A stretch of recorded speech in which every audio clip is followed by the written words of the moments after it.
જય શ્રી કૃષ્ણ.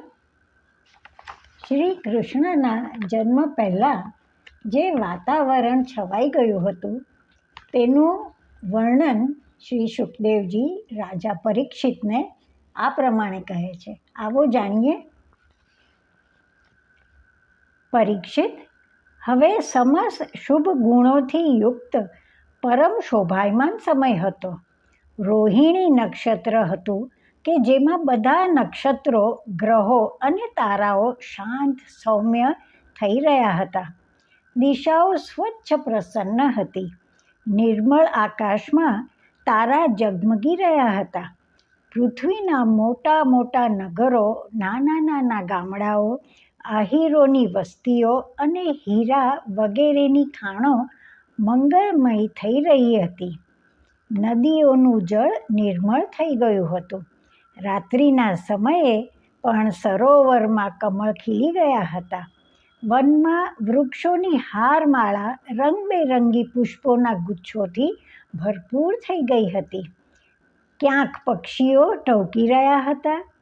તો તે સમયે પરમ પવિત્ર અને શીતલ મંદ સુગંધ વાયુ પોતાના સ્પર્શથી સુખ આપી રહ્યો હતો.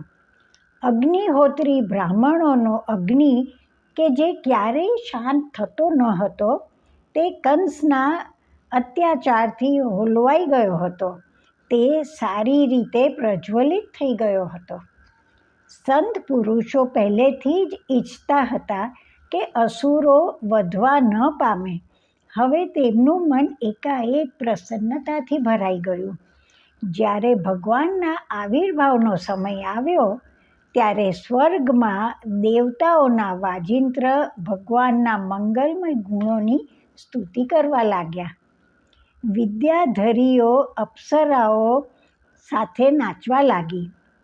મોટા મોટા દેવતાઓ અને ઋષિમુનિઓ આનંદિત થઈને પુષ્પવૃષ્ટિ કરવા લાગ્યા.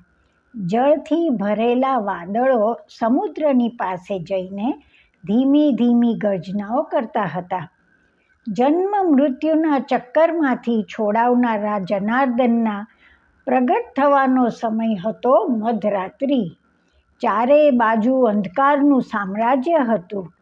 તે જ સમયે સર્વના હૃદયમાં વિરાજમાન ભગવાન વિષ્ણુ દેવરૂપિણી દેવકીજીના ગર્ભથી પ્રગટ થયા.